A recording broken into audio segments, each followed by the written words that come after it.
I want to thank Pierre and his team for putting this session together. It's a lot of work, and it's amazing. We have a great turnout, excellent issues.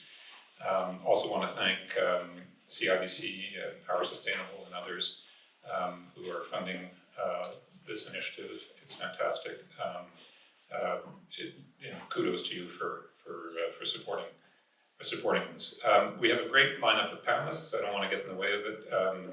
Immersed in the day-to-day reality of advancing sustainability strategies and advancing innovative financing initiatives designed to support those sustainability objectives. I've asked each speaker to speak for about 10 to 12 minutes about the challenges that the sector they're in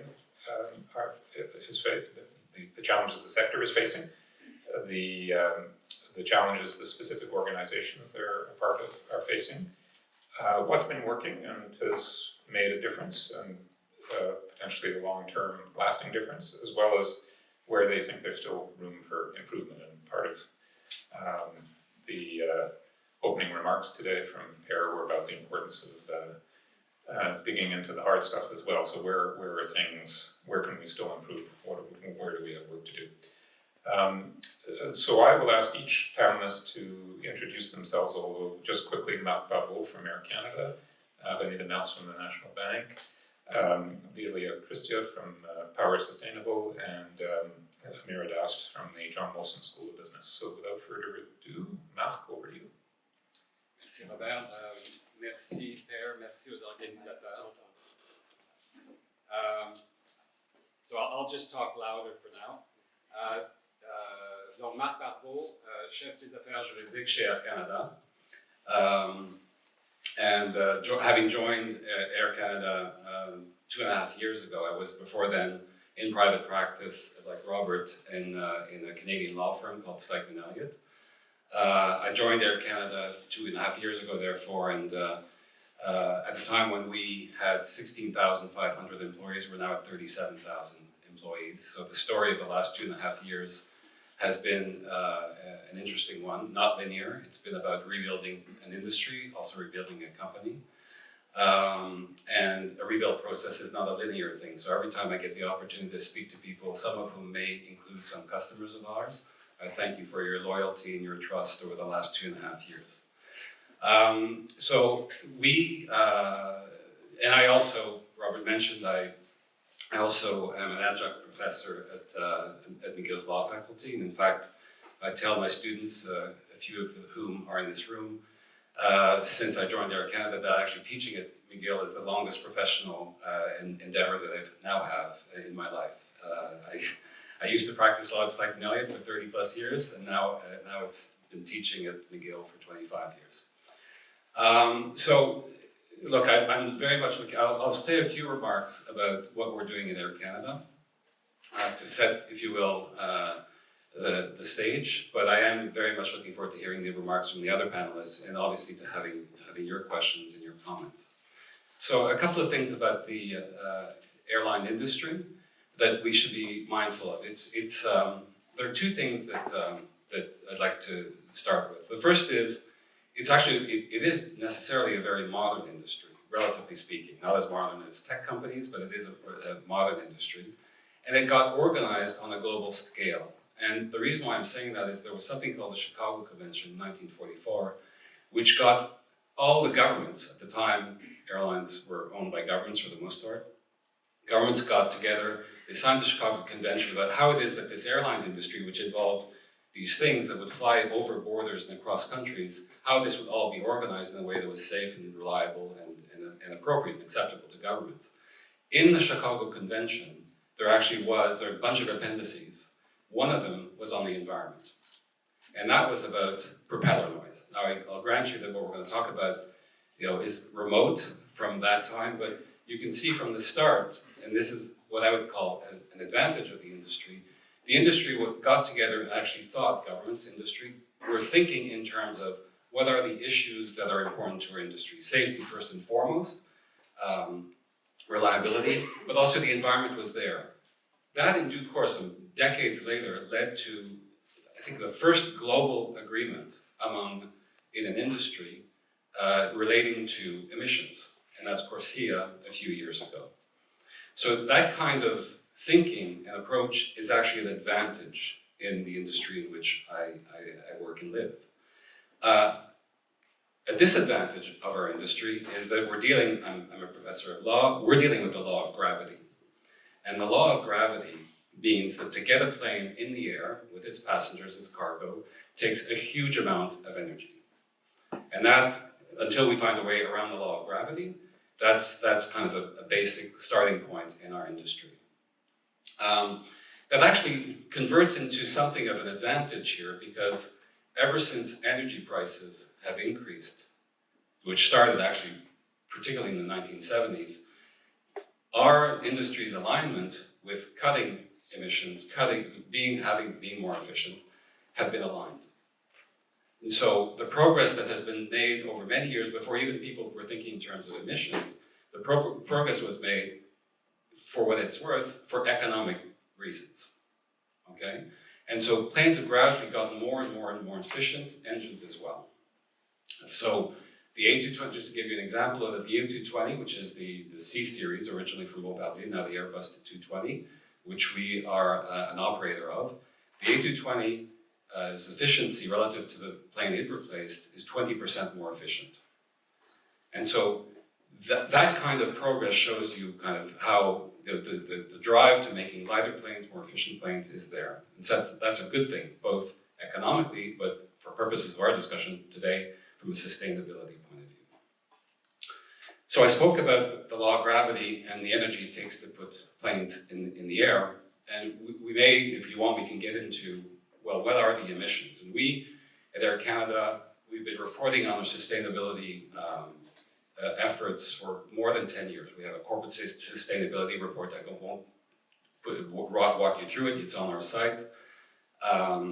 We since 2022, we published what's called a TCFD report, which is a report which is focused on climate and our governance around climate, our strategy around climate, and the risks and the metrics around that. In 2021, we published a climate action plan, pledging, like many industry, like the IATA had announced, net zero by 2050 and some timelines along those lines. So we have published these things, and in the TCFD report in particular, you will see our emissions. And we have Scope 1 emissions, Scope 2 emissions, Scope 3 emissions. Scope 3 emissions are a bit complicated for any industry right now, but Scope 1 and Scope 2 is basically the energy you use, or that is the energy that is used to provide you with energy. And in our case, it's 98% jet fuel. So again, the law of gravity is there.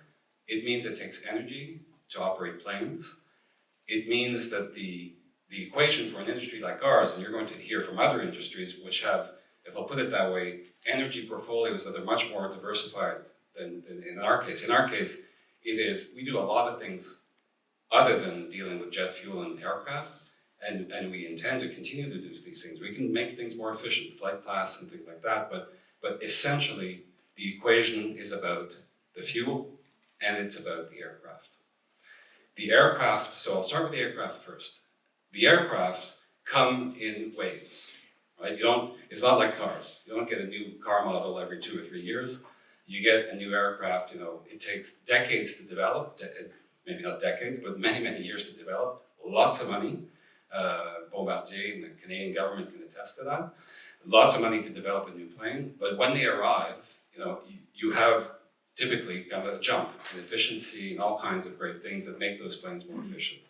And if you look on the websites of Airbus and Boeing, you'll see kind of the new designs that they're thinking about, the ways in which they can design planes, which are basically kind of sometimes those wing planes, no fuselage, just a big wing.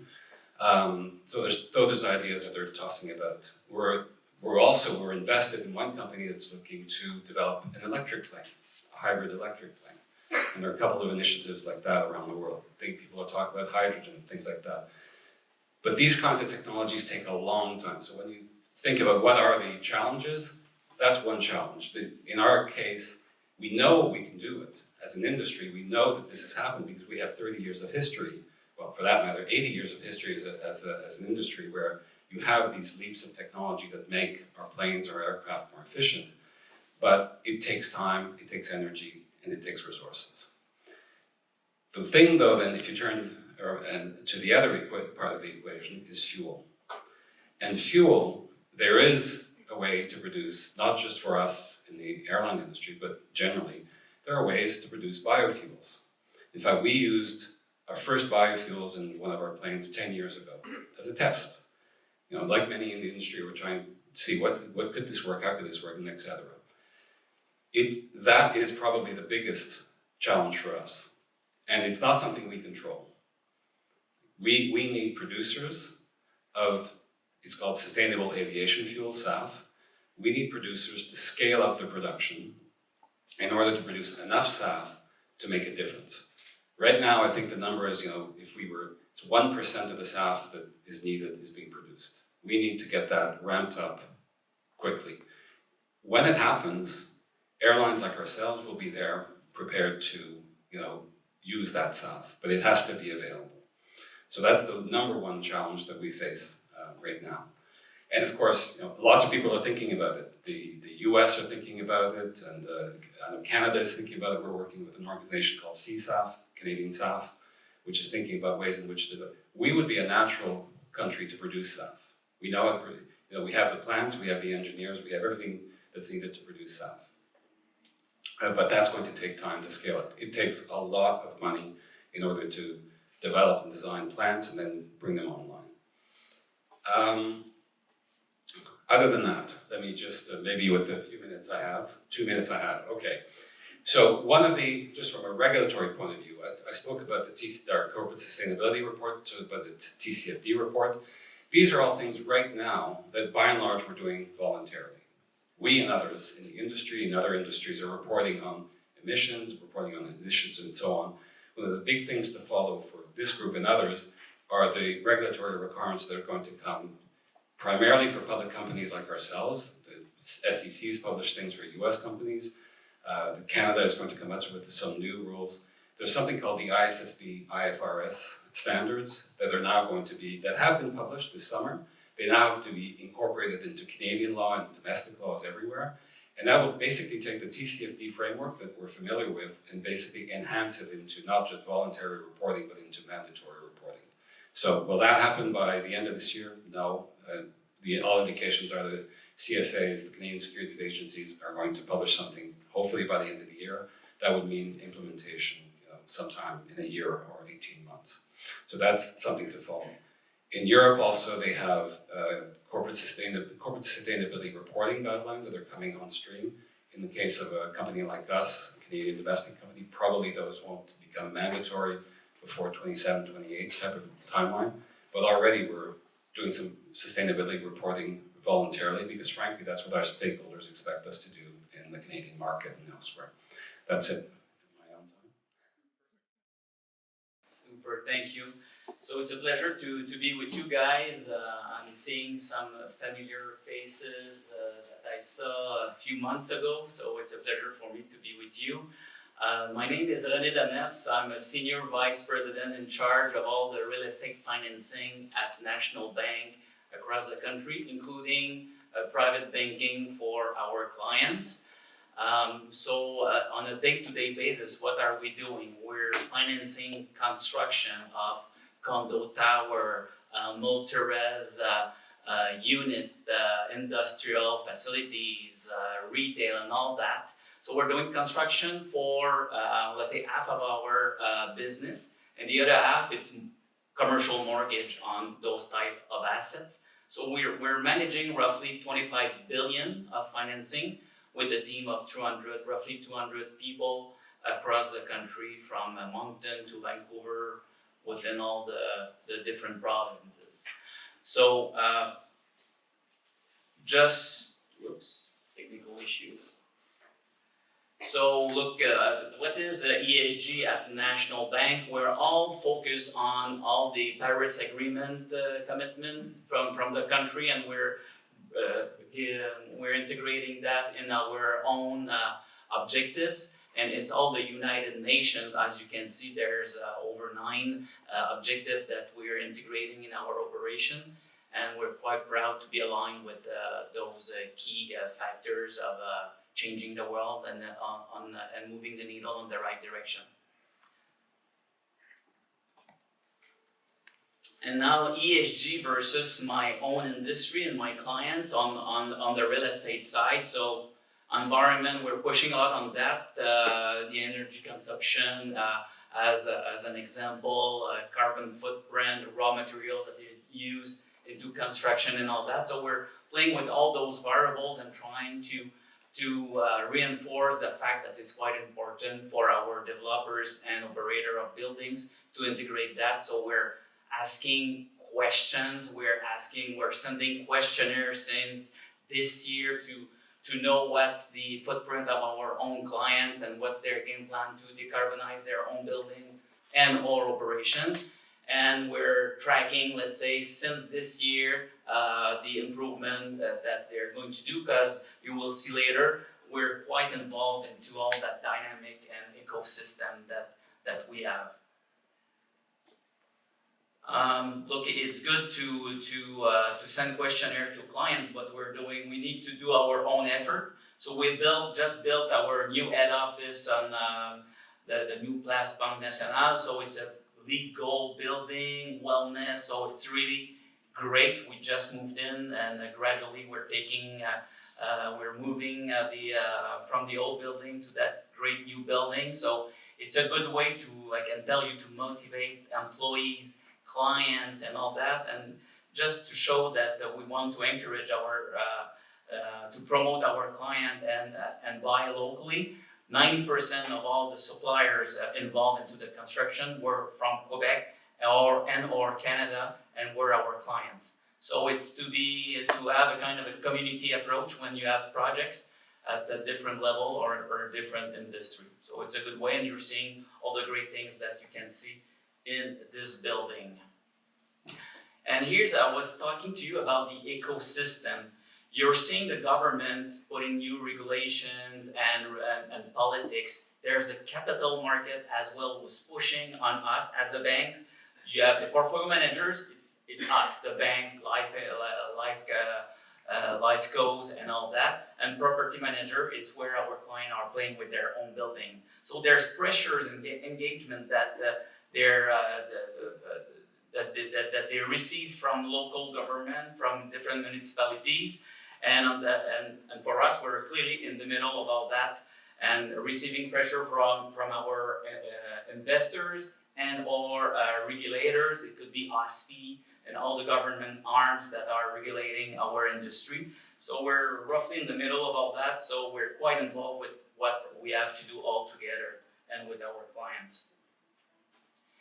And people are asking, Rene, why are you sending me questionnaire? My clients say, what the hell are you doing there? It's my own business. It's my own GSG emission and all that. Look, the reason why I'm pushing for that is quite because I'm in the middle of that ecosystem. 3% of my footprint, it's our own building or building that we're renting to put our branches or cars that we have for the employees and all that.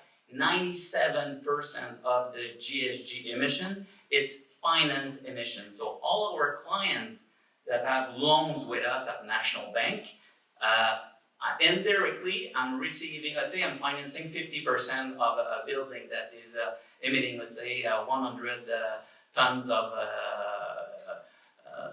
gas. I'm receiving 50% of those because I'm financing 50% of the building. So indirectly, I'm having all that on my shoulder, and I have to decarbonize my own portfolio as well, not just my own building with my new head office, but all my portfolio. So the biggest effort that needs to be done is through my clients and my portfolio. So I have a lot of influence and motivation to move the needle with my clients as well, because it's a global issue, and it needs to be worked all together. Reason why I'm receiving pressure from government and regulators, and as well from my client that needs to do the proper thing as well.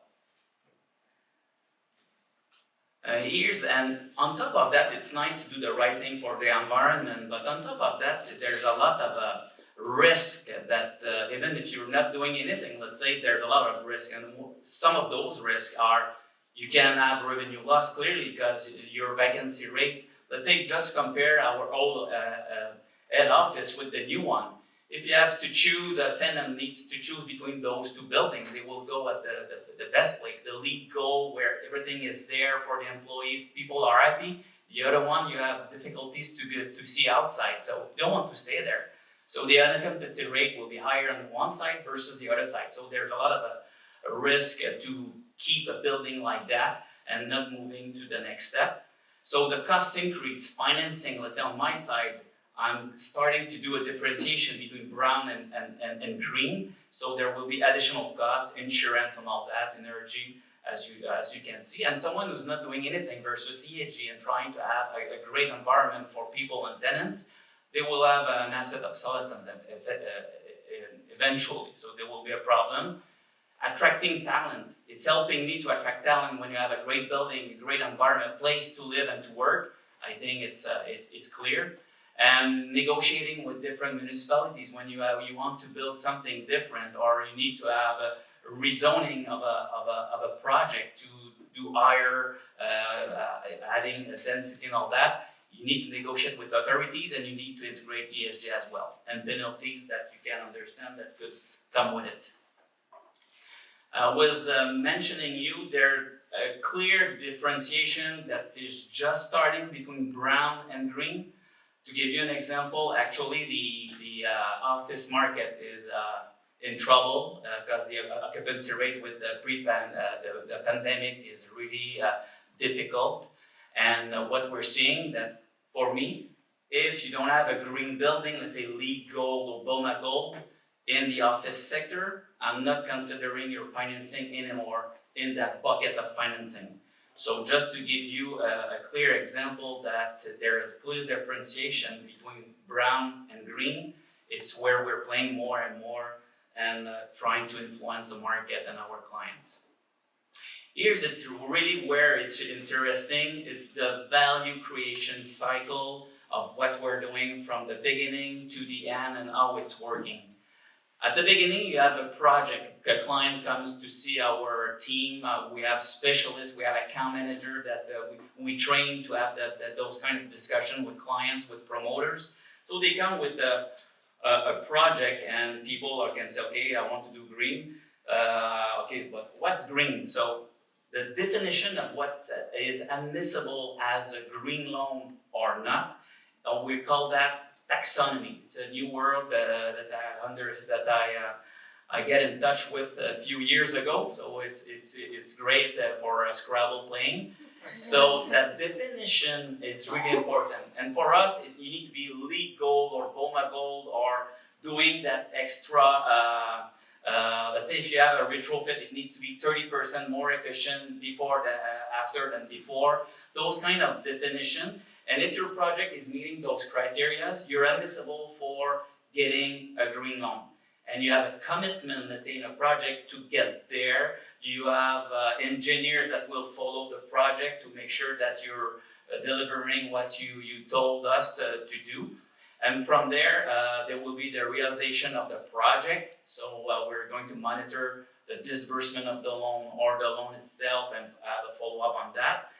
And we're adding up, let's say, tons of, during the course of the year, different green loans together. And when we're reaching roughly, 1 billion of loans globally, we're issuing a green bond. So taking those loans and issuing a green bond where you find a slight benefit for now. Perhaps it could be 2 basis points, 4 basis points when you go, because I'm financing myself and I'm sending it on the other side to my client. So a traditional bond versus a green bond, there's between 2 and 4 basis points that I'm reinvesting in good terms and conditions for my clients or to my team of ESG to beef up my team, to be better with our clients and to do all that change management that we need to do.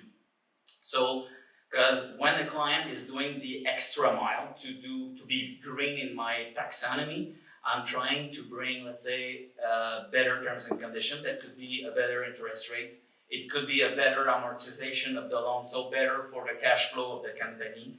It could be interest only during the period of time that they're doing their retrofit to give them a break on the cash flow and helping them to do their retrofit project. So we're playing on all those variables that cost me some funds indirectly that I'm taking from the green bond issuance.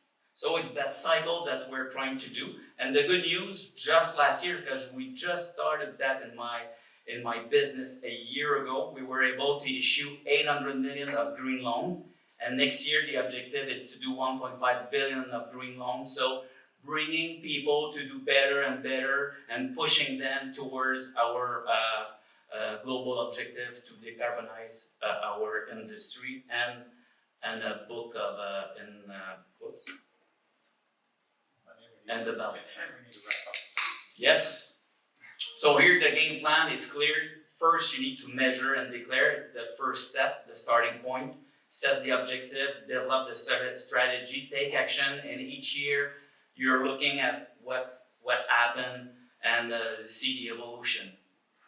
So to close the discussion here, I think globally it's better and better. We're seeing more and more regulation into the industry, helping us to push towards ESG commitment for everybody.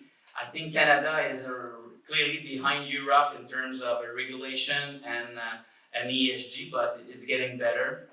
CMHC, the government arm, is pushing a lot on multi-res, and I think it's helping a lot to move the needle in the right direction. And I think socializing, it's really a key component. You're seeing the housing crisis these days, so it's not just playing on the environment side, but playing as well on the social side, because there are a major crisis in Canada, in Quebec, and around the world with those people.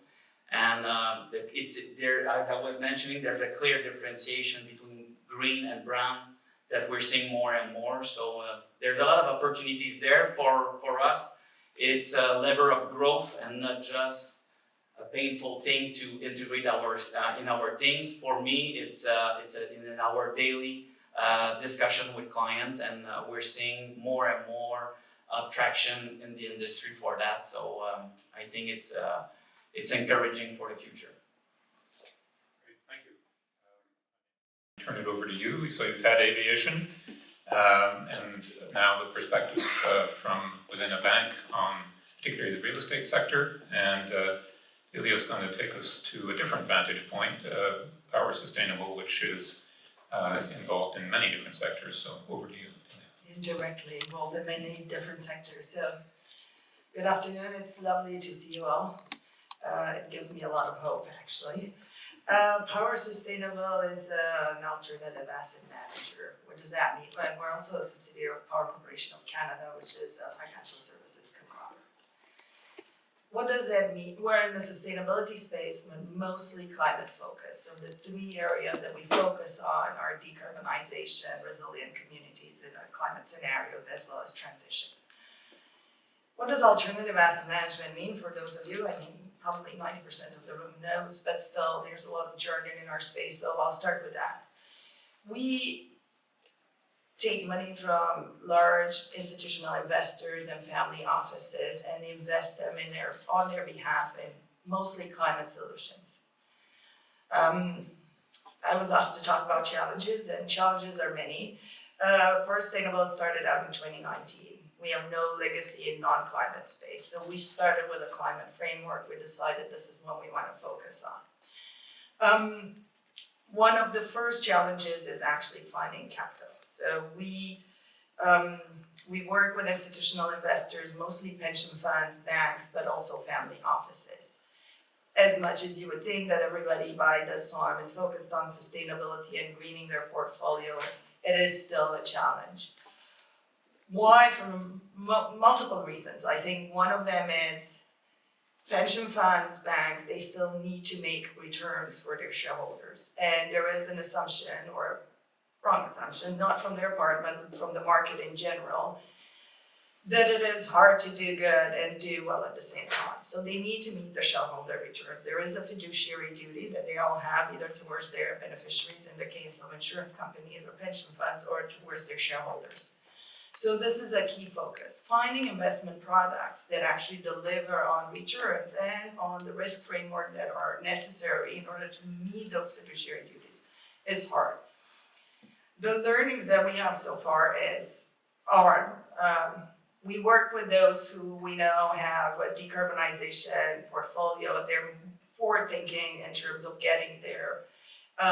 In terms of pension funds, they're the ones who have, let's say, dual mission. Think of the CDPQs of this world that's always had both social mission, right now climate mission, but also a shareholder or a beneficiary or a client return mission. Think of the family offices. These are wealthy families who made their money in other operations and right now decided that they need to green their portfolio and tackle climate. They're the most forward thinking and willing to take some risks there. That's the first challenge. You see a lot more and more momentum in this space because people are starting to look at especially climate as not only as an opportunity but also as a significant risk to their portfolios. The second one is actually finding the right investments and applying what we call the climate positive framework on them. So we only invest in spaces that create a positive outcome for climate. One of our investment strategies deals with infrastructure projects in the renewable space. So it's fairly easy. It's projects that we create and develop ourselves, so we have full control of the supply chain. We can actually deliver on climate positive outcome. Other portfolios are what we call growth equity ones. So later stage climate solutions, but all in the decarbonization space. In those, we invest in companies that are much smaller. We don't go into public equities for various reasons. We'll talk about those later. But we're talking about companies who need money for their day-to-day operations, for which adding the obligation to, for instance, report to us or implement a climate framework. Let's say they already have a climate positive outcome because they provide some sort of climate solution. But what they don't have is the entire infrastructure that you need in order to deliver to the reporting requirements that we need in order to measure our impact and everything. Large companies like Air Canada have, I'm hoping, or I'm thinking Mark is going to confirm, probably an army of people who are just dedicated to that. You go to a portfolio companies, we have Goodleaf is one of our companies, we do sustainable food and agriculture, we're invested in them.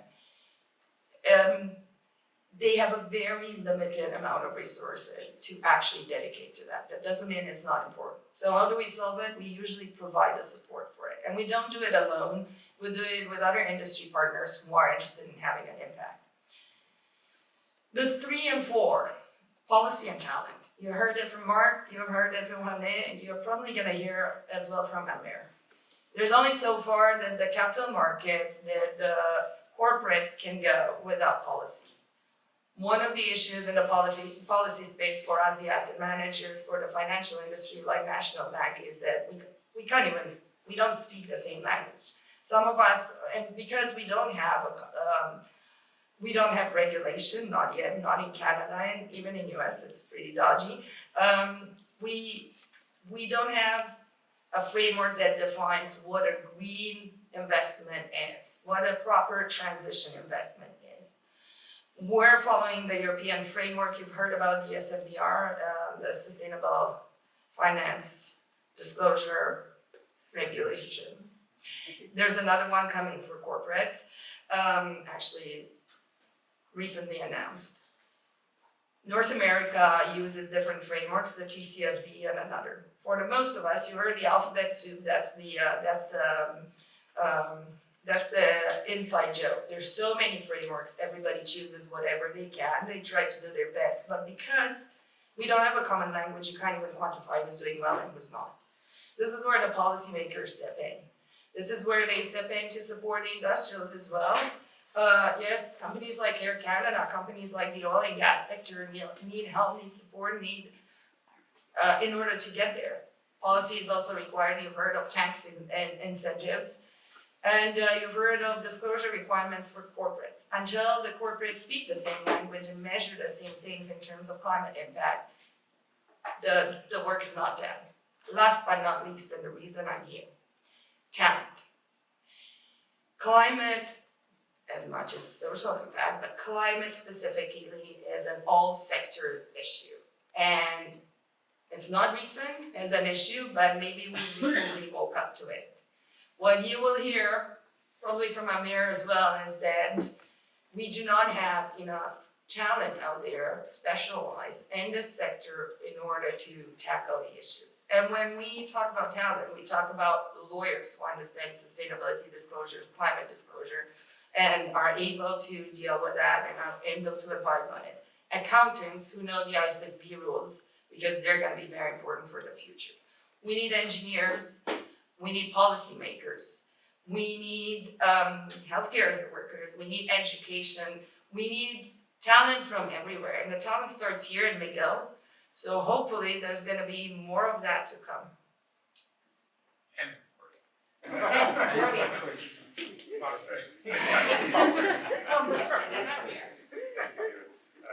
Thank you, Louisa. Should I go to the hot seat? Or No, you can stay there, and but Mark should come back up to the hot seat. He's not going to get off that light where we want. Yeah, but over to Amir. So thank you very much. That was a great tour de liaison, and now perspective from. I do want to say one thing just before turning over to Amir. As somebody who spent a long time in the private sector and is now in a university, I have a much deeper appreciation for the importance of the work that Perry, you're doing with this project, Amir, that you're doing. Our public universities absolutely need to be there for the private sector. You're running a mile a minute when you're in the private sector. Julie and I were talking at lunch about how hard it is to find time to sit back and really think about some of these hard issues. So your perspective, Amir, in part on the role that business schools and other professional faculties can play as we tackle this enormous set of challenges we've been hearing about would be wonderful. Thank you, Robert. Thanks for inviting me and Per for being here. So I'm Amran Das. I'm a professor of finance at John Wilson School of Business, just down Sherbrooke Street here, and to the left. I've been involved in sustainable investing in various forms for closing in on 14 years now. In 2010, we started offering the SIBC program, which is a Sustainable Investment Professional Certification, executive education certification for people that wanted to learn about sustainable finance. 2010 was a time that most people were talking about sustainable finance. And so we've been in that space for a while. I'll talk a bit more about what we're doing now. Challenges, Delia mentioned a number of times, capacity building, definitely, that's something we'll talk about as well. So to start with challenges, so in a business school, we're the closest component of the university to industry. We don't have a law school like McGill does, so that's also if there were a law school, that would also be a close liaison to industry. A lot of our faculties, science, arts, engineering, and so on, don't have that kind of natural ability to link with industry. So that's an important role that we play, and we hope to play more.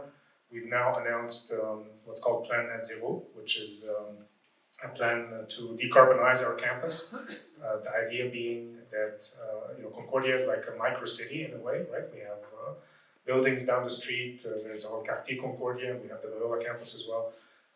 So if we are able to decarbonize those buildings in an experimental way, it's designed to be a living lab, right? So it's deliberately designed to be open to experiment with different ways to reduce emissions in those buildings, and ideas to see what works, and then to use that as a learning experience, right? So that's something that is being conducted across various faculties, and so this takes me back to what I wanted to talk about in terms of challenges.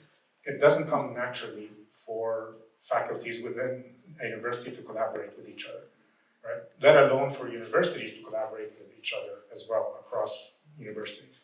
And so I think that's one of the first challenges.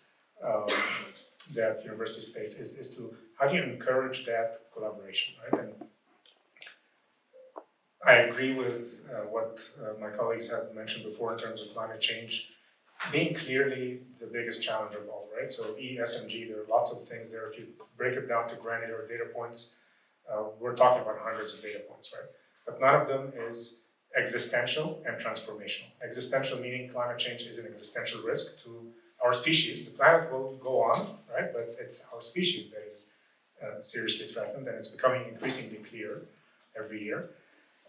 One of the things I keep repeating is 2023 is now certain to be the hottest year on record, but it's also most likely to be one of the coldest years for the rest of our lives, right? So that's kind of a way to flip it around and to recognize what's coming, right?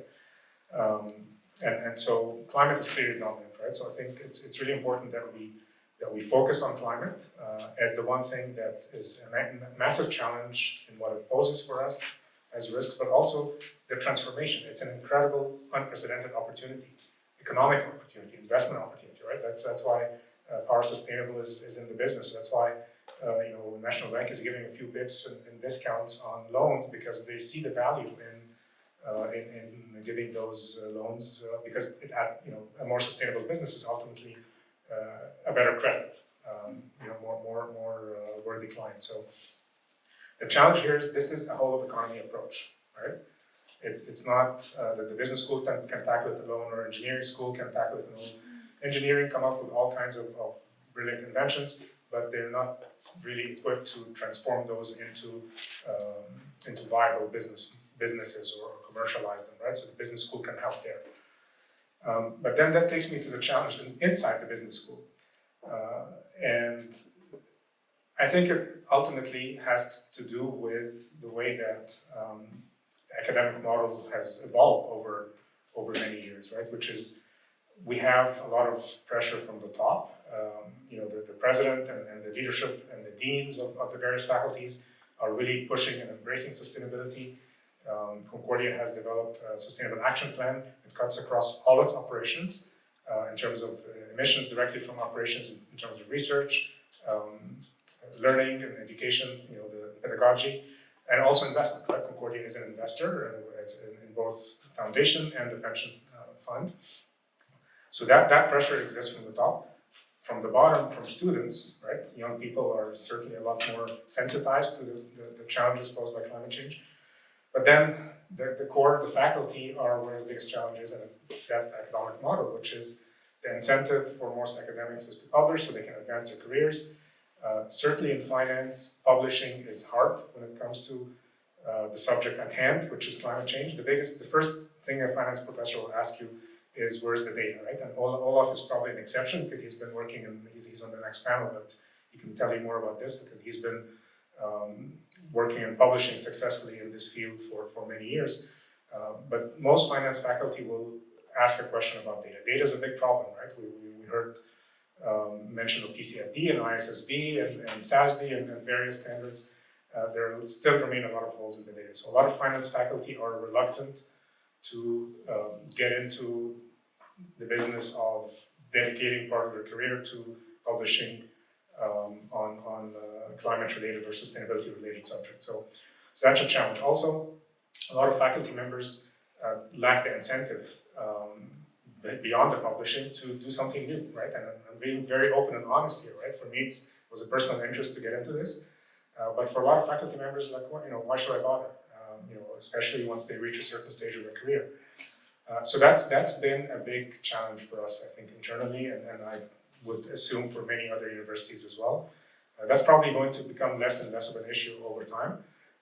But the problem is we don't have time, right? I mean, climate change is a clear and present danger, and the challenges that it poses are immediate. The carbon budget is fast being exhausted.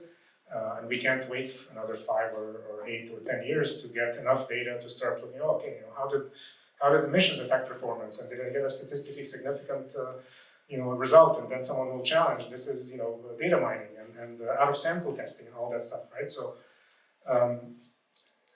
I think that's some of the challenge. But having said that, the opportunity is tremendous. We're working on executive education content, so I mentioned SIPC before. We're now developing some very specific certificates on narrow, so essentially we call them deep dives into single topics or narrow topics on various subjects related to climate finance, carbon markets, biodiversity and natural capital, following the Kunming-Montreal biodiversity agreement that was signed here in December. There's a lot of interest from the industry on biodiversity, from investors in particular. The third is on water markets. We're also working on one on transition finance, ISSB, reporting standards, and this actually in collaboration. So Robert asked me also to talk about other universities, and clearly McGill is establishing itself in the sustainability space. My experience also, HSC has been very open to collaboration. I've collaborated directly with faculty there on ISSB specifically. So we're going to develop one on ISSB, disclosure standards. And one of the most interesting ones, and because one of my roles is I'm director of sustainability ecosystem. So the mandate is to disseminate knowledge on sustainability. So I'm getting into subjects where I'm not an expert, and I just partner with people that are experts. And so this last one is, I think, one of the most interesting ones. The informal name we're giving it is How Not to Greenwash. So greenwashing is a big problem. There are a number of financial institutions that have gotten caught out and fined by regulators, including some of the big names like Goldman Sachs and BNY Mellon and Deutsche Bank, the investment arm of Deutsche Bank. For greenwashing, some of it is unintentional, right? And but some, may be a bit opportunistic because you can charge a few more bips if you create a product that you claim is sustainable, right? But it may not actually be that sustainable. So this is a certificate being developed by a marketing professional on communications for sustainability professionals. So we're trying to address the capacity needs, and the capacity needs are massive, as Delia said. We really need people across all roles, across different functions within businesses. It's not just the ESG team or the sustainability people at financial institutions or at corporations and so on. Really, everyone needs to understand this, right? So the investment banker underwriting a loan needs to understand why they're doing this, and it's think outside the box and outside the traditional model. The accounting people need to understand reporting requirements, and reporting requirements in Canada we are certainly behind, right? We're CSA. I think Mark mentioned that earlier. The Canadian Securities Administrators are kind of, they've been toying with us for a while now, saying, yeah, they're coming, the rules are coming, and so on. But I think they're waiting for the Americans to move, the SEC. Europeans are far ahead, right? Far ahead of this game. And I think it has to be said as well, one of the biggest challenges that we have in this country is the fact that the energy sector is a major component of this economy. The resource-based sector, or heavy carbon-emitting sector, is a big component of this economy. And this is where, I'll say, how much time do I have? Okay, I'll tell you this quickly. I'm clearly someone who's dedicated a big chunk of my career to sustainability and sustainability issues and sustainable investing. I'm pure capitalist, but I believe capitalism has flaws and should be fixed. But I've been in situations where students essentially accuse me of being, a right-wing extremist, because I'm not hostile to fossil fuels, and I'm not publicly screaming that we should divest immediately from fossil fuels, and even if we don't have the capacity to replace those. So I think there are some unrealistic expectations, and it's because it's complex, right? It's ultimately an extremely complex situation that needs to be dealt with, and its complexity needs to be recognized. The Concordia Foundation has made some very ambitious commitments in terms of investments and sustainability, including net zero, but the students want divestment now, right? And so I've gotten into these conversations where it just becomes strange because it's hard to explain. Like, you want divestment, what we're actually trying to achieve is far beyond divestment, right? Which is aligning the portfolio with a net zero or low carbon economy. Simply divesting, so what do you divest? You divest out of Suncor and Cenovus. You divest out of the suppliers that sell products or materials to these companies. What about the pipelines? And actually, Mark Carney wrote an op-ed just this week that I think is excellent in The Economist, the capital needs to go where the carbon is, right? If we really want to have real world decarbonization, because all of this is, in the end, emissions keep going up globally, right? Even if they're plateauing. If you want to have real world decarbonization, CDPQ put $10 billion aside as an envelope to decarbonize heavy emitting sectors. And I think that's where the capital needs to go. And we have to be realistic about what is needed. And in this country, that is the biggest challenge, is that heavy carbon emitting sector. So, yeah, good on time. I couldn't possibly comment on the financial market. I'll let the financial market decide for itself. We're doing what we need to do, and it's a long-term commitment. I think perhaps the financial market is affected by all kinds of stuff, including ESG, and so I can't, I'll defer to your research, but I really can't really comment beyond that. But at the same time, the financial market, your alignment between your cost and reducing your consumption of oil, it is aligned. So if it's more efficient, reducing their emission, I think it's well aligned. So I think you're indirectly linked with financial market and your ESG. Maybe I could comment for the financial markets, because we have that angle. There's a reason, for instance, we don't get involved in public equities. The financial markets is very short-term, as well, not everybody, but very few players in the financial players. The people who buy into it, they don't all have a long-term view. You need to have a long-term view to understand the value of what Air Canada is trying to do in terms of decarbonizing its fleet and its impact.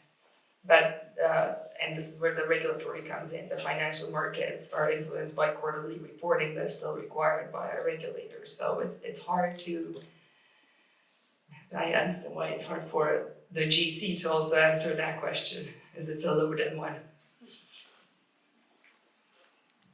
Yes, over here. Thank you. I would like you all just to think about your industry's biggest challenge. If you could get the federal government to do one thing to fix it, what would it be? Everyone. This is for everyone. Yeah. Oh, okay. I would be curious. Okay, Air Canada and the bank. National Bank. I can start. Look, there's many variables, but where I think we can move the needle faster, it will be to change the building code. As an example, in Vancouver and Toronto, they changed the building code that is now at a level where it's meeting my taxonomy. So a green loan would be admissible for everything that is being built now in those two regions. So if Quebec is following Manitoba and all the different cities and provinces, if we're ramping up, let's say, that building code where it should be, I think it would meet our goals faster.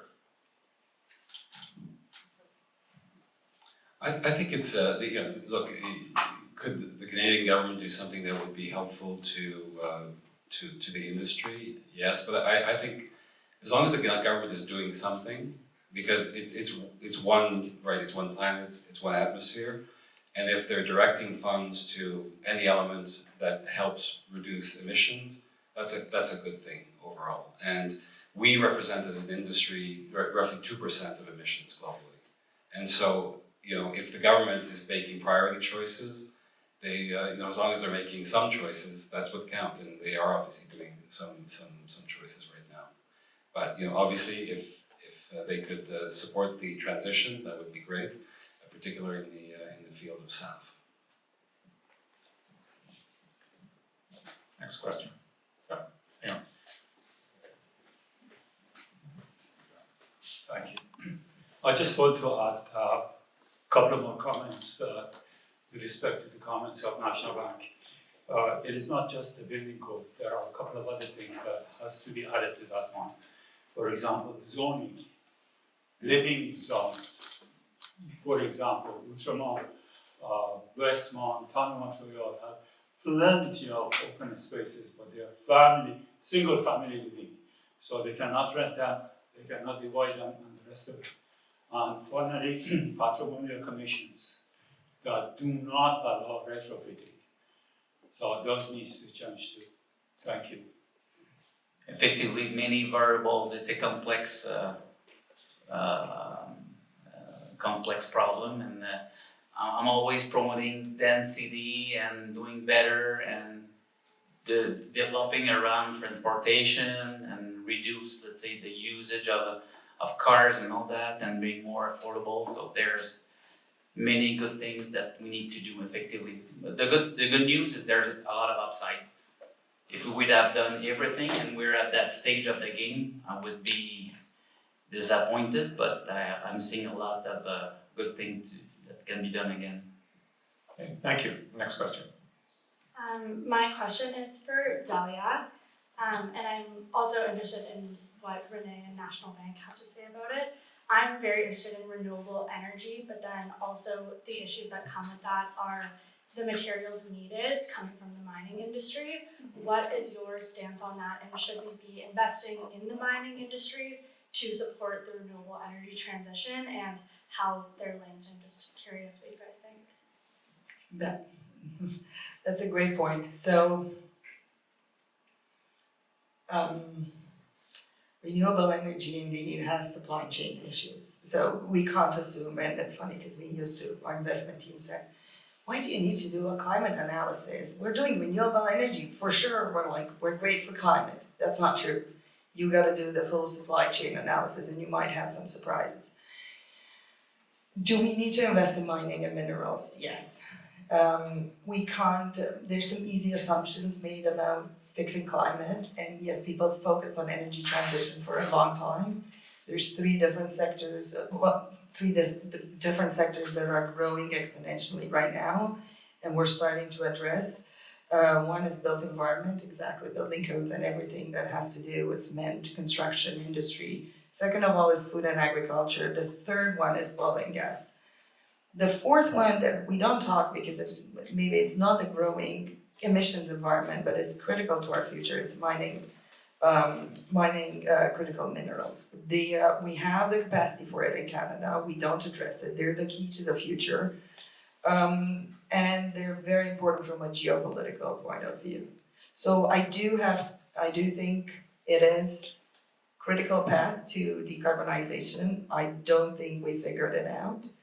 What we're trying to do, because we were talking about how you meet challenges, you gotta think outside the box, but you also have to speak to the people who actually need the solution. So the Air Canadas of this world, the industrials of this world, the mining companies of this world, you've got to understand their reality and provide solutions for that. The truth of the matter is that the most sectors, including the financial sector, is going out there trying to put a brave face on it. We haven't figured it out. It's hard to have those conversations because there is a lot of market pressure to look good, do well, and all that. And there's ways to do that. There's forums that, in which people gather. We're trying to do a climate council, which kind of brings together the industrial sector behind closed doors to talk about these issues and what it takes to solve them. There's other forums, Sustainable Finance Montreal, of which Amir is a part. It's an ecosystem forum that brings together the financial sector and others. So all this to say, we have to invest in that, but it's not just a capital investment. It's an investment in time and understanding what they need, without the assumption that there's black and white answers to that. Thank you. Question back? Hello. Oh, sorry, Renee was asked. Yeah, my apologies. Hang on 1 second. I got ahead of myself. I would say 80% of the effort that we need to do around building or construction in general, it's retrofit. And just to give you a clear example of someone who's doing the right thing, with our old head office, it's all the envelope of the building is in glass. And our pension fund from Canada, PSP, is taking off all because they're redoing all the envelope and they're taking off all those old glasses and recycling 98% of all those glasses that will be reintegrated into cement or concrete or any other stuff. So it's a good example of when you're doing a retrofit or you're doing something, just think to how you're going to recuperate, recycle, and doing the right thing. And when you're building from scratch, from brand new construction, I'm trying to find suppliers of green concrete. There's better ways to do things differently in new construction, and we're trying to find those suppliers and bring volume to our clients and prospects to do better, having a critical mass of and doing let's say savings to do the right thing and using the right stuff to have that life cycle approach in construction and retrofit. Okay, now back. Hi, my question is for Amir. You had mentioned earlier, and you stated that one of Canada's, I guess, main resources or revenues comes from natural energy. And I was wondering if you could maybe explain how this reality might affect Canada truly and completely embracing ESG, or do you think we might end up following the lead of many of the American states that have completely set laws against it? From a policy perspective or from a business perspective? Both, okay. Well, I think the short answer is we have no choice, right? I mean, do you want to double down on what worked in the 20th century, or do you want to be competitive in today's economy and tomorrow's economy, right? So I think any business leader that thinks this through would realize that, look, the IEA said in order to, the International Energy Agency, if we're to align with the net zero by 2050 world, then the pathway to get there means we can only extract about a third of global fossil fuels. And who's going to be doing that? Is it going to be the oil patch in Alberta with their higher, break-even cost for a barrel of oil, their more carbon-intensive extraction process, or is it going to be Saudi Arabia and the Gulf, where it's far cheaper to extract oil and has a lower carbon footprint? So, if I'm, a business leader in Alberta today, looking at this reality, unless I'm just going to, squeeze out and maximize my short-term profits and pay out dividends and pass the problem on to my successor. If I'm not doing that, then I'm going to think in 10 years, what does my business look like? Am I competitive in 2035 when electric vehicles are dominant, where internal combustion engines are illegal to be sold in many countries, when 50% of demand for a barrel of oil comes from transportation, and the transportation sector is decarbonizing? Am I going to survive as a company? I don't need the government to regulate me out of it. If I have common sense, I will reach a conclusion that no, and I need to diversify. And so, is there a pathway for doing so? It's hard, and it's different oil and gas companies are trying at different stages. An example is Occidental Petroleum in the United States, which bought a company called Carbon Engineering, a Canadian company that pioneered technology for direct air capture, right? So spinning these fans to remove carbon from the air.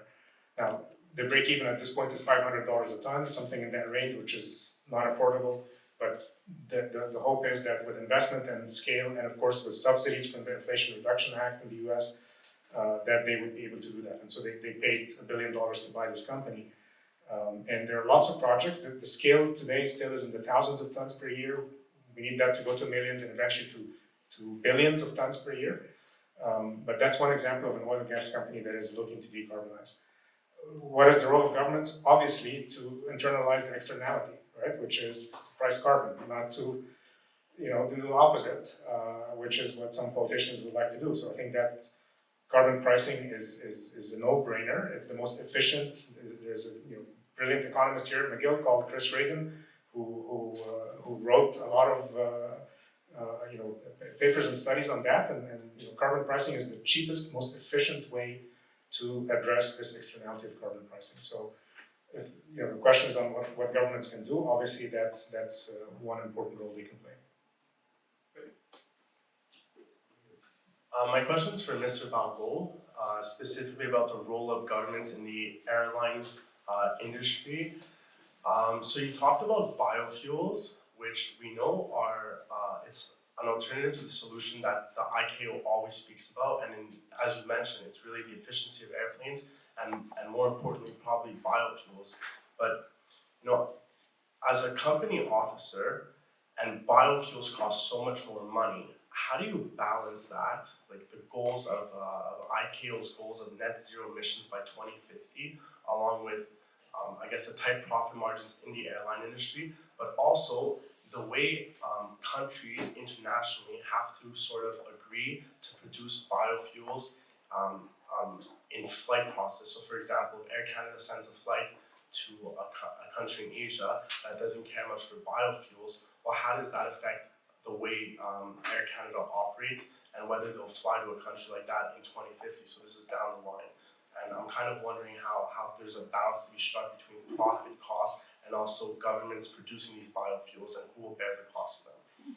So it's a great question. So first of all, just to come back to carbon engineering, we invested in the company last year, and so it's a great company. Now it's been sold. So, but carbon removal is absolutely something, and offsets is something that is part of the equation. But with respect to biofuels and SAF and so on, so this is really the challenge for the industry for all the jurisdictions is to ramp up the production. And there's no question right now, because of the low volumes that I referred to, it's very expensive.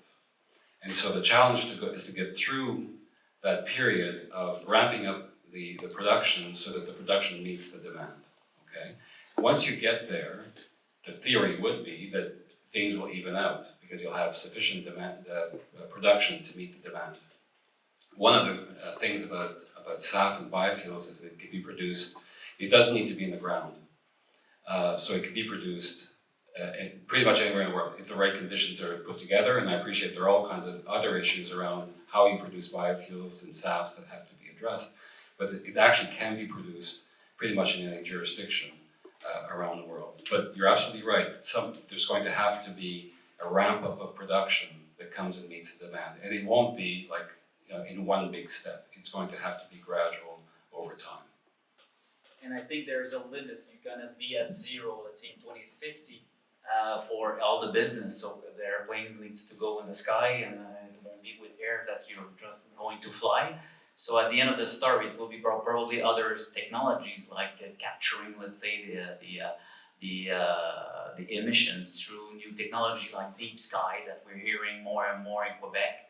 That could be the offset at the end of the story for, let's say, the last 30 or 40% of effort that you need to do in your industry or in my industry. So I think it will be a mix of technology and going outside of the box. And I completely agree with that, and I think for airlines in particular and other hard to abate industries like steel and cement and so on, the carbon removal aspect and the offsets aspect are going to be absolutely critical. I think this is one of the markets that we're going to see exponential growth in going forward, in whatever form that is, whether it's direct air capture or using agriculture and reforestation or what have you. But the removal of carbon from the air is something that will have to become part of the solution at much bigger scale than it is now. Thank you. Thank you for this great panel. My name is Federico. My question is for Delia first, and if Rene wants to jump in, of course I would be delighted.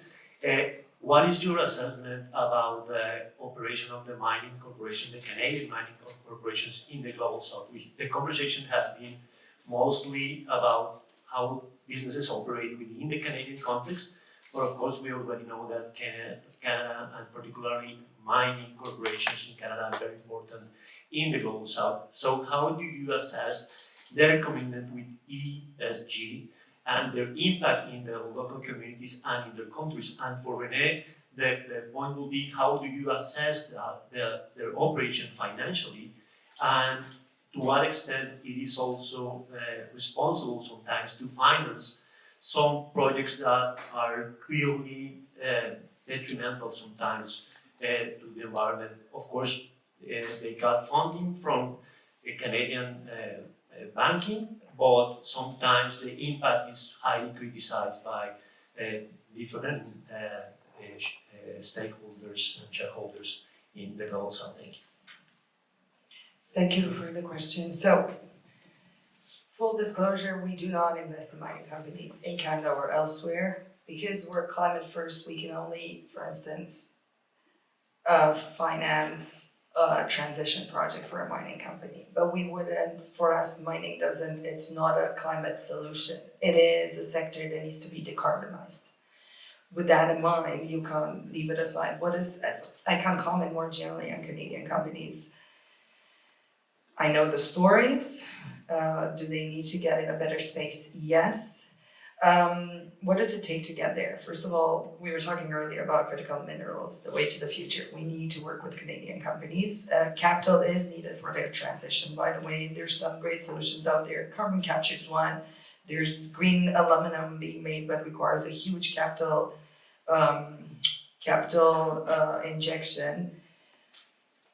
That's one. So we need the markets to align. You need transition financing for those projects. And where does it come from? Yes, the CDPQs of this world are portfolio. But again, it's what it takes to actually make those projects real is investors like us doing a proper due diligence on the project, making sure that it follows through and it's a real climate project. Whether it's done here or elsewhere, from our point of view, it doesn't matter. We follow the company, the portfolio company, throughout its operations wherever in the world. So we have investment teams across the world, and it's not because we invest with a Canadian company that it doesn't matter what it does elsewhere in the world. If you want to be for real in your sustainability impact, you're gonna analyze your portfolio company as such. The second point that's required is, again, policy and consistent policy across. Yes, there is forum shopping in operations, in financial operations, in industrial operations. So a company who cannot do something in Canada because, the regulation is in place might go elsewhere and do it because it's a free-for-all. And maybe that's not the right word for it. So we all have a responsibility, but honestly, I can't really speak directly to the mining companies because we don't invest in them. We will invest in proper transition projects for them because they're key to the future. But for me, look, I'm in the real estate industry, so I'm not in the mining, so I'm not gonna tell you directly what needs to be taught about that specific industry, but my clients are using a lot of mining product in their own construction or building. And I think people needs to look at their supply chain and see behind where it comes from. Am I comfortable, let's say, getting my products from that supplier with what they're doing or not? So I think it's where the bank is doing that. And I think our clients, let's say, building a new construction, will ask the same question eventually.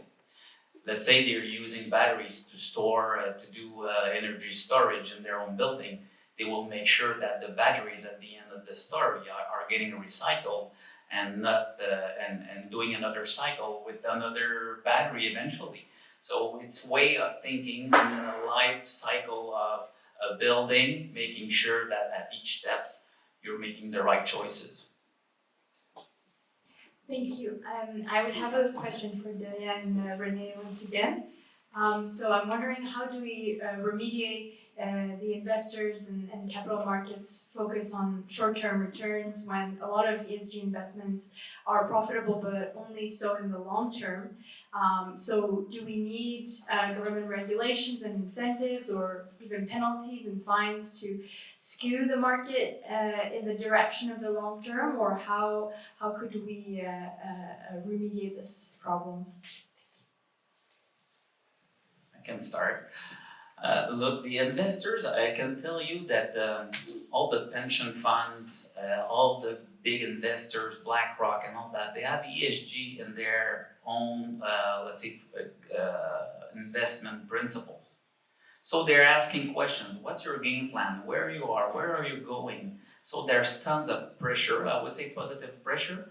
Governments on top of that are adding pressure because they have their own, let's say, Paris Agreement to meet eventually. So we're in the same world and let's say it's supervised by OSFI. So they're asking questions as well.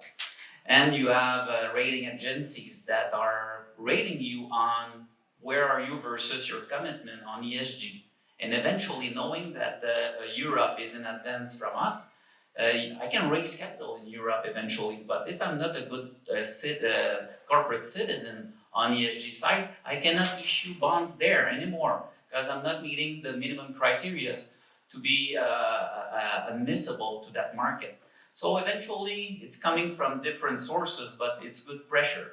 So it's a mix of penalties, and commitment and being in action. So a few years ago, it was easy, okay, a commitment there, but we're getting closer and closer from 2030 and 2050. So, okay, what did you do since then? Since 3 years ago when you had that first commitment. So it's we're adding pressure each year, and I can tell you, you need to move the needle faster than ever. So I'm gonna be a bit less positive than Rene. I'm gonna say yes, all the big black rocks of this world and the small power sustainable have a sustainability framework. There's a lot that can hide behind a sustainability framework. So and it's not about greenwashing or whatnot. People have the great intentions, but the language is broad, the intentions are sometimes questionable. So let's go back to what it takes to get there. When you say moving the investors from short-termism to long-termism, who do you actually need to move? So the financial market has the.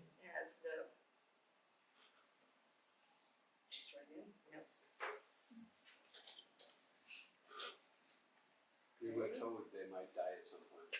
Oh, that's because It's not personal, I speak so it's much. just a battery. So you have the mom and pops and your next door neighbor who likes to buy Google stock today to make $1 million overnight. Those are not the people you need to move because those are not the market makers. Who you want to move is the institutional investors, and they're getting there but not fast enough.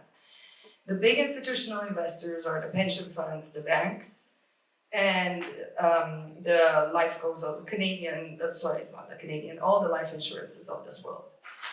For each one of them, you need regulatory intervention that actually asks them to price in the risk of climate and social impact inside their financial model.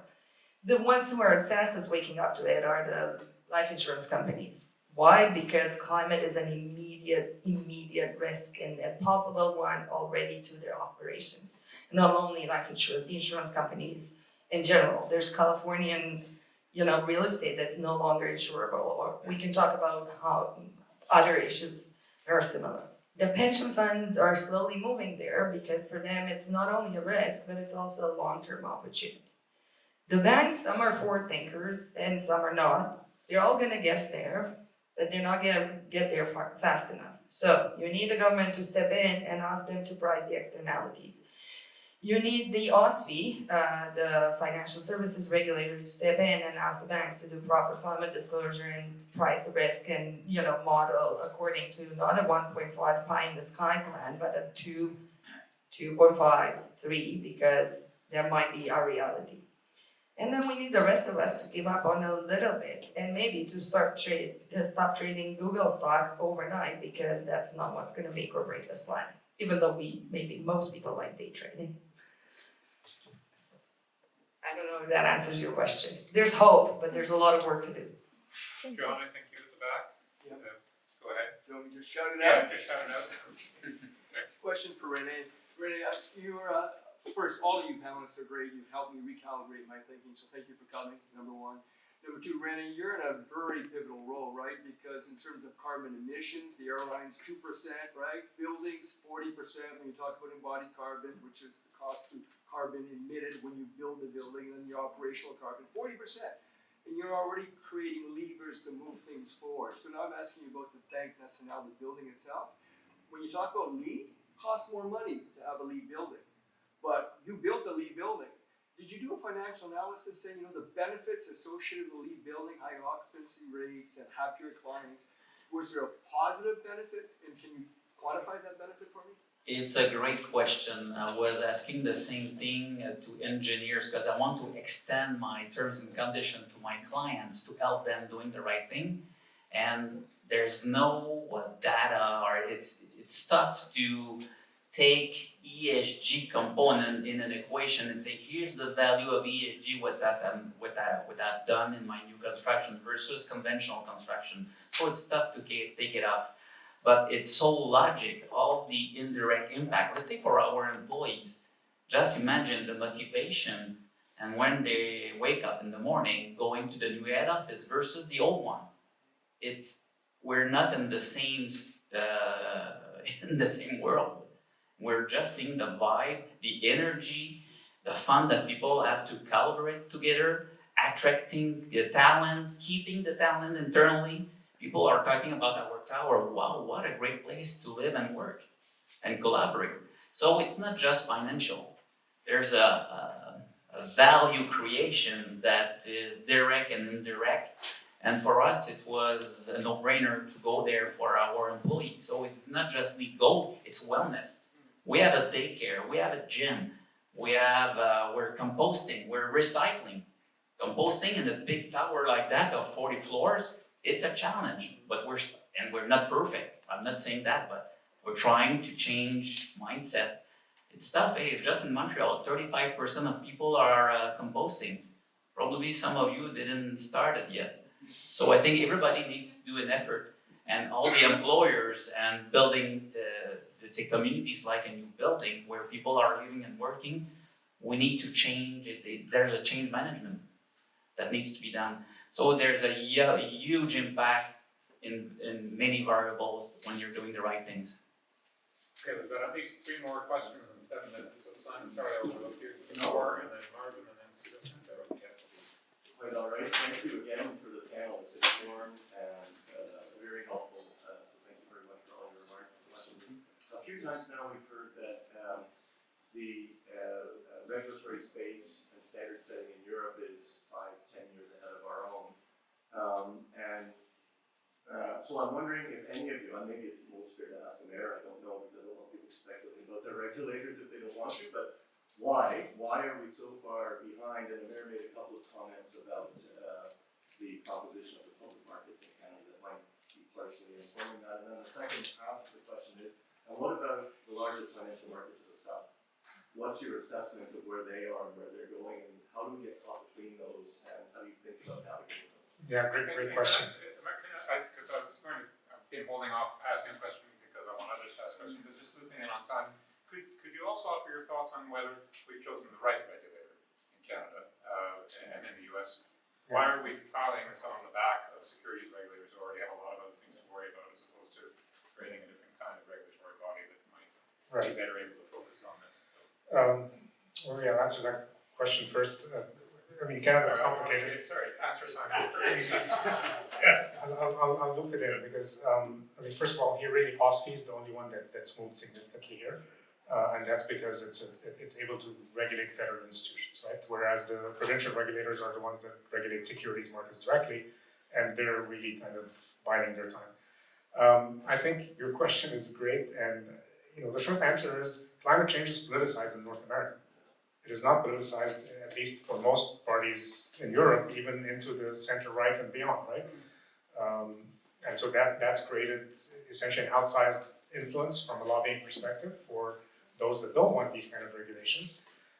And so the Europeans have moved on, right? And it's not just that they have regulations, but they also have regulations on double materiality, not just how you're exposed, but how you impact the world.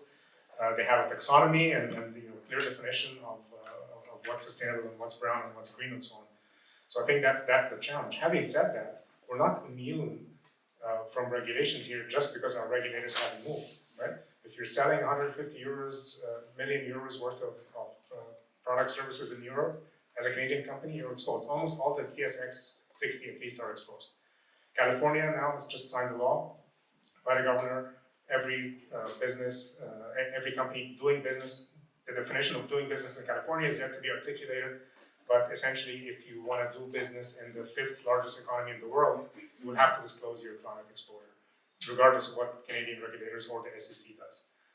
So I think that's political reasons, and until that we move beyond that, we're going to be behind. And a big chunk of our economy is uninvestable already to European investors. I wanted to add something to your point, Javier. When you asked, is this a matter of the capital markets? No, it's a matter of politics. And the example of that, you think about a green taxonomy. The private sector, which never moves, or it moves very, very slowly, the financial sector is very conservative, came together. It wasn't simple to actually convene them and get them to an end game, but they did, to ask for the green taxonomy. It's rare that you'll see the financial industry asking for regulation. It happened. The hardest thing was to get the federal government to say, well, we're gonna back this up. The great thing this week ago is that in the fall economic statement, we heard them say, well, in about 2 years from now, it's gonna become a reality. In the meantime, there's gonna be some work between the Minister of Finance working with the Minister of the Environment. Why is that not happening faster? You know, if you look at the polls, 50% of Canadians either don't know or don't care about what net zero. So it's not a political issue in Canada, or not as it should be. So it's hard for the federal government to regulate on something that doesn't make or break elections in a year and a half from now. However, the positive thing is that the industry, the private sector is trying to do its piece, and what's interesting is that they worked with the NGO community to get there. It's unheard of, but that kind of gives you hope. Thank you. So we have Marvin and then Sebastian will close it out. Just quickly, Delilah, I'm curious, are there any publicly traded companies, any public equities that would, without asking you to name them specifically, or some of the indicators or the path that they are taking that would make you maybe reconsider the statement that you made about not investing in publicly traded companies? You know, we don't invest in publicly traded companies because we're small. We're part of a big public company itself, Power Corporation of Canada. We're too small to do that. To have an impact, to be able to call Mark and, you know, get him to answer your phone call and make change tomorrow, you've got to be 5% of Air Canada. No, I'm kidding. But in order to have an impact on a big public company, you have to own a lot of the stock. Power Sustainable is managing about, give or take, $2.6 billion. It's not a lot. That doesn't give you a lot of Air Canada stock because they're amazing and they're big. So we chose the place where we can control the impact and have the conversations, and that's the private equity space, the private credit one. And we look at what we call scalable solutions, the solutions that can scale tomorrow, that can be deployed globally. There's other people who are doing great in terms of public, like CDPQ is doing an amazing job in terms of shareholder engagement and making change through that, because they can own a lot of the stock of a big Canadian company and have those conversations. And Kim Thomasin was there leading sustainability for a while, and now Marc-André Blanchard have been doing a great job. I'm just saying we're too small to have an impact in that space. That doesn't mean that what we do doesn't have an impact on climate, but we work with different parts of the sector and different kinds of solutions. So we just focus on building infrastructure projects. So we speak with many shareholders. I knew you would answer to that. and most of whom, in fact, virtually all of whom own less than 5%. In fact, you know, well below 5%. I know it was a joke. But if you'd like to speak to someone, I can put you in touch. I used to do that at Power Corp, by the way. They took all the calls. Exactly. But I wanted to come back to the question at the back, I think what Simon asked, you know, whether the conditions in the transportation space, there are things that can be done in Europe because there are transportation options. And we are working in Canada on, you know, the corridor and the train and all that. But in Europe you have, again, you know, there's the law of gravity and then there's geography. And geography in Europe is such, and the transportation infrastructure is such that they maybe have more options there than we currently have. So. Sebastian, and that'll be the last question. So I wanted to go back to the question, I think John's question, just a few minutes ago on the lead, and shed some insights. I did exactly research on that over the past year, looking at every transaction in big Canadian properties. What's interesting is if you walk around Toronto, the next time you do, you should actually pay attention to every lead property. Chances are it's been built by one of the Canadian pension funds. If you look at the platinum classification, which is the highest by lead, about 25 of the Toronto platinum properties, or 17 of them, are built by the Canadian pension funds. And it's interesting, then we looked into it and you realize, yeah, they're more expensive to build, for sure. But they have higher rents, lower energy costs. And so we did an entire performance analysis by looking at the return of their portfolios in these properties, and we find that actually over the long term, they've generated returns 1.5% above the benchmark net of fees. into these types of buildings. And so it's, well, finishing, I guess, on a note of optimism, it's actually a great example of a type of strategy that has both generated high returns as well as generating a positive green impact. Thank you, Sébastien. So our panelists are here, but we do want to let the next panel set up and allow you to refresh and get some coffee. Just a big thank you. This has been fantastic.